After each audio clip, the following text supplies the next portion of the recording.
Hi ഗായ്. So എന്നെ കുറേ ആയിട്ട് നിങ്ങൾ കണ്ടിട്ടാണ് എനിക്കറിയാം. ബിക്കോസ് എനിക്ക് തീരെ കൊണ്ടിട്ടില്ല.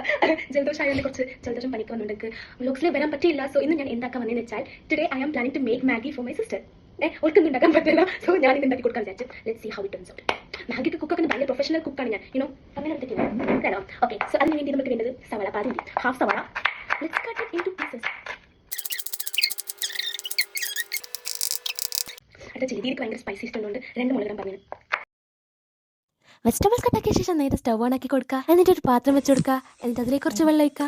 എന്നിട്ട് മാഗി ഇട്ട് കൊടുക്കുക. എന്നിട്ട് വെയിറ്റ് ആക്കുക. കുറച്ച് 2-3 മിനിറ്റ് വെയിറ്റ് ആക്കുക. എന്നിട്ട് നമ്മളത്തേക്ക് മാഗി കുക്കായി കിട്ടും. മാഗി കുക്കായ ശേഷം അതിന് വേറെ സ്ഥലത്ത് മാറ്റി വെച്ച് എന്നിട്ട് നമുക്ക് സെയിം പാൻ എടുത്ത് വീണ്ടും അടുപ്പിൽ വെക്കുക. അതിലേക്ക് കുറച്ച് എണ്ണ വെച്ച് കൊടുക്കുക. അതിലേക്ക് കുറച്ച് ചോപ്ഡ് ഗാർലിക്സ് നമുക്ക് ആഡ് ആക്കി കൊടുക്കുക. എന്നിട്ട് ചില്ലി ആഡ് ആക്കുക. എന്നിട്ട് ഓണിയൻ ആഡ് ആക്കുക. എന്നിട്ട് വീണ്ടും നമുക്ക് നല്ല രീതിക്ക് ഇളക്കി കൊടുക്കുക.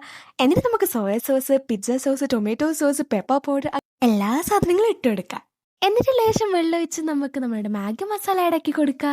അതായത് നമുക്ക് നമ്മുടെ പാക്കറ്റിനകത്ത് കിട്ടുന്ന ആ മസാല പൗഡർ.